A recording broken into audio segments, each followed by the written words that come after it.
እመኑኝ የትኛውም ጭንቀትና የትኛውም መከራ ውስጥ ብንሆን ይሄ ጭንቀትና ይሄ መከራ በጸሎትና በትዕግስት ያልፋል። ነገር ግን ሃይማኖታችንን እንድንጠራጠር የሚያደርግንና በእምነታችን መልፈስፈስና መዛል ውስጥ እንዳንገባ ግን ልንጠነቀቅ ይገባል። እኔ እዚህ ቲክታክ ፕላትፎርም ላይ ከመጣው እንዲህ አይነት አሁን እንደምሰራው አይነት ቪዲዮ ሰርቼ አላውቅም። ሁሉ ነገር መጠንና ልክ አለው። የሁላችሁ ኦርቶዶክሳውያን ጭንቀት፣ መከራ፣ ስቃይ ነገሮች ከአቅም በላይ ሊሆኑ ይችላሉ። መተንፈስ እስከሚያቀተን ድረስ መከራ፣ ስቃይ፣ ፈተና ያለ ነው። የኔን ህይወት ብታዩት በጣም ነው የምታዝኑት። እንደዚህ ስለሳኩላችሁ ስለለበስኩኝ አይደለም ጋይስ። ውስጥ ያለው ፈተናና መከራ ከምነግራችሁ በላይ ቻሌንጁ ከባድ። ይሄ አንዱ የክርስትና ጸጋ ነው፣ መቀበል ፈተና ያለ ነው። ነገር ግን ይህን ፈተና ለመወጣት አቋራጭ መንገድ የምንጠቀም ኦርቶዶክሳውያን ልንጠነቀቅ ይገባል። ሰሞኑን አንድ እህት ያጫወተችኝን ታሪክ ነው ምነግራችሁ። የሆነ 100 ዓመት የሞላው አንድ አባት ገዳም ውስጥ አለ። ሰው አይደርስባቸውም፣ ሰው አያናግራቸውም የሚባሉ እኛን አባት እኔ እናንተ ተራሱ አያናግራቸውም። እኚህ 100 ዓመት ሞላቸው የተባሉ አባት 2 መነኩሴ አላቸው ይባላሉ። እነዚህ 2 መነኮሳት ፌክ መነኮሳት ናቸው። ስለዚህ አንድ ጫካ ውስጥ አለ አባት የሚባል አለ። ነገር ግን በአካል የማይጨበጥ የማያወራ የማይተነፍስ የማታናግሩት አንድ በረሃ ውስጥ አንድ አባት አለ ይባላል። ይሄን አባት እናንተና እኔ ማናገር ስለማንችል 2 መነኮሳት ናቸው የሚያናግሩት ተብሎ ድራማው ይቀጥላል። የነዚህን 3 ገጸ ባህሪያት የሚያጠናክርል ደግሞ አንድ ዲያስፖራ የተቀመጠ አለሌ ስራፈት ደግሞ አለ አሉ። ያ ሰውዬ ምንድነው የሚያደርገው? በየኮሜንቱ እየገባ በየቲክቶኩ በየፌስቡክ ይገባና የእናንተን ደካማ ጎን ያጠናል።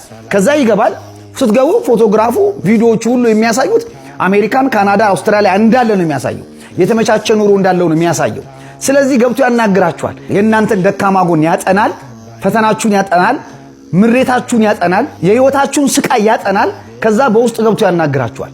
ሲያናግራችሁ ታዲያ ያውቃል ሰው የሚያናግረውን ሰው እኔ ያለሁት እንዲህ አይነት ቦታ ነው፣ እንዲህ ያደረጉልኝ አንድ አባት አሉ ጫካ ውስጥ የሚኖሩ ሰው አያገኛቸውም፣ ሰው አያወራቸውም፣ እኔና እናንተ ልናወራቸው አንችልም ይላችኋል። ስለዚህ ወደ ወጥመዱ ገባንለት ማለት ነው። እሱ የተደላደለ ደስ የሚል ኑሮ ነው የሚኖረው። ስለዚህ ይታመናል ማለት ነው። እናንተ ይሄም ታምናላችሁ፣ ስልክ ተወስዳላችሁ፣ መደዋወል ትጀምራላችሁ። የእናንተ ግንኙነት የሚሆነው ቀጣይ ከሁለቱ መነኮሳት ጋር ነው ማለት ነው። እነዛንም 2 መነኮሳት በቪዲዮ ኮል ሁሉ ልታወራቸው ትችላላችሁ።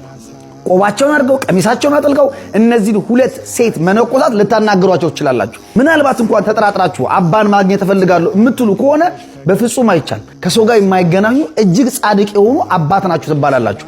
ኦርቶዶክሳውያን ደግሞ እንዲህ አይነት ነገር ላይ ልባችን ፍርሃት አለው። ሰው ምንድነው የምናደርገው? ይጸለይልሃል፣ በ3 ቀን መልሱ ይመጣልሃል ይባላል። በ3ኛው ቀን ያንተ ፌስቡክና ቲክቶክ ተበርብሮ ሰነድ ተዘጋጅቶ ተቀምሮ ይመጣልሃል ማለት እዛ ቤት እንደሚደረገው ማለት። ከዛ አንተ ደካማ ጎን ምናምን ሲነገሩ ዋው ትላለህ። እኛ አባትማ እውነት የበቁ ነው ብለህ ከዚህ በኋላ ችግሬ ተንከባለለ፣ ማጣቴ ገደል ገባ ትላለህ ማለት ነው። የተሳካልህ ይመስላል። ነገር ግን ድራማ ነው፣ ተጠንቶ ተሰንዶ የተዘጋጀ ነገር።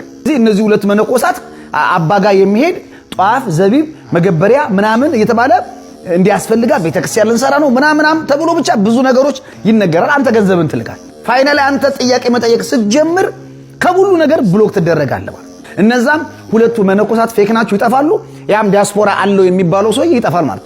እኛ ጫካ አሉ ተብሎ የተነገረ ገጸ ባህሪ የሉ 100 ዓመት የሞላቸው ጸሎታቸው የሚሰማ እንዲህ የሚባል ድራማ ያቆማል ማለት። ገንዘብን ትበላለህ፣ እየየ ብለህ ትቀራለህ። እንዲህ የሚያደርጉ መነኮሳት አባቶች አሉ በሚል አይምሮ ውስጥ አስገባለህ። ስለዚህ ልብህ ምን ይላል ማለት ነው? በሃይማኖት መጠራጠር ይጀምራል። ስለዚህ እንዲህ አይነት ወንበዴዎች ስላሉ ልትጠነቀቁ ይገባል። እኔ በቅርብ ቀን ቃል ገባላችኋለሁ 2 መነኮሳትንም እዚህ ዲያስፖራ ተብየውን ደግሞ አለሌ ዱርዬውንም ጉሮሮን አንቄ ይዤላችሁ እመጣለሁ። እስከዛ ግን እናንተ የትኛውም የህይወት ውጣ ውረድ ቢያጋጥማችሁ ከተቻለ ከንስሐ አባቶቻችሁ ጋር ተመካከሩ። ካልሆነ ግን ከአዛኝቷ ከእመቤታችን ከቅድስተ ቅዱሳን ከድንግል ማርያም ከሷ ጋር ተወያዩ። ጭንቃችሁን ንገሯት። የጭንቅ አማላጅ ናት እመቤታችን። ጊዜው ከባድ፣ ዘመኑ ክፉ ነው። ስለዚህ ከእንዲህ አይነት ነገሮች ልትቆጠቡ ይገባል ኦርቶዶክሳውያን። ነገ ቅዳሜ ርኅወተ ሰማይ በሚከናወንበት ጸሎታችን በሚያርግበት ቀን ከመዝሙረ ዳዊት ውስጥ የምትጸልዩዋቸው መዝሙራት ልንገራችሁ፣ በደንብ አድርጋችሁ ስሙኝ ሁላችሁም። ይሄ ቪዲዮ በዚህ ምሽት ማለት ነው ለብዙ እንዲዳረስ ሼር፣ ኮፒ ሊንክ፣ ላይክ፣ ሪፖስት እያደረጋችሁ አዳርሱት። ቤቱን ፎሎ አድርጉ እና ደግሞ የፊታችን እሁድ ሆሳዕና ቀን ደርሶ መልስ ማለት ነው ሚጣቃ ማኑኤል ጠበል ተጠምቃችሁ መምጣት የምትፈልጉ ሰዎች በ0961 21 21 21 ላይ ደውሉልን። እንግዲህ የመጨረሻው ነው። እስከ ነገ ቅዳሜ እስከ ምሽቱ 5 ሰዓት ድረስ ደውሉ። ደውሉ። እናም ነገር ርኅወተ ሰማይ በሚከናወንበት ጸሎታችን በሚያርግበት ቀን ከመዝሙረ ዳዊት የምንጸልያቸው የቶቹ ናቸው ካላችሁኝ ከመዝሙር 131 በደንብ ያዙ። ከመዝሙር 131 እስከ መዝሙር 150 እና መኃልየ ዘሰሎሞን ነው። መኃልየ ዘሰሎሞንና ከመዝሙር 131 እስከ መዝሙር 150 የቻላችሁ እነዚህን ጸልዩ። የቅዳሜ መዝሙረ ዳዊት ይሄ ስለሆነ ማለት ነው። ያልቻላችሁ ደግሞ ከመዝሙር 131 እስከ መዝሙር 140 ጸልዩ። ደግሞ ይሄንንም ያልቻላችሁ ደግሞ ከመዝሙር 131 እስከ መዝሙር 135 ያለውን ጸልዩ። አምስቷን መዝሙረ ዳዊት አምስቷን መዝሙር ማለት ነው። በጣም የቸኮላችሁ ያልቻላችሁ ደግሞ መዝሙር 62ን ጸልዩ። አምላኬ አምላኬ ገይሳቤ ከሚለው አምላኬ አምላኬ ወደ አንተ ገሰግሳለሁ የሚለውን መዝሙር 62ን ጸልዩ። በደንብ አድርጋችሁ ያው ውዳሴ ማርያም አይቀርም፣ ውዳሴ ማርያም ጨምሩበት። አምላካችን እንደ ቸርነቱ ጸሎታችንን ይስማን። ሁላችሁም ኮሜንት ላይ አቤቱ ጸሎቴን ስማ እያላችሁ ጻፉ። ቅዱስ ዳዊት ነው የተናገረው፣ ስምዐኒ እግዚኦ ጸሎቴ ማለት ነው በግዕዝ። አቤቱ ጸሎቴን ስማ እያላችሁ ሁላችሁም ኮሜንት ላይ ጻፉ። ቪዲዮ በዚህ ምሽት ማለት ነው ለብዙዎች እንዲዳረስና ብዙዎች እንዲጠቀሙበት ሼር፣ ኮፒ ሊንክ፣ ላይክ፣ ሪፖስት እያደረጋችሁ አዳርሱት። ቤቱ ይጠቅማችኋል። ፎሎ አድርጉት። እወዳችኋለሁ። ክብር በሉልኝ። ይህን ዘንባባ የሆሳዕና ቀን ግንባራችሁ ላይ የምታስሩ ሰዎች፣ እጣታችሁ ላይ የምታረጉ ሰዎች ምንድነው ምሳሌው? ልጆቻችሁ ቢጠይቋችሁ ምንድነው መልሳችሁ? እማዬ ለምንድነው ግንባራችን ላይ የምናስረው ቢልሽ መልሳለች? እነግራችኋለሁ። በደንብ አድርጋችሁ ስሙኝ። ሁላችሁም ይሄን ቪዲዮ ሼር፣ ኮፒ ሊንክ፣ ላይክ፣ ሪፖስት እያደረጋችሁ ለብዙዎች እንዲዳረስ አድርጉት። እና ደግሞ ይኸውላችሁ ሰይጣን ስጋው ደግሞ ስንቀበል በፍጹም አይወድም። ለምን መሰላችሁ?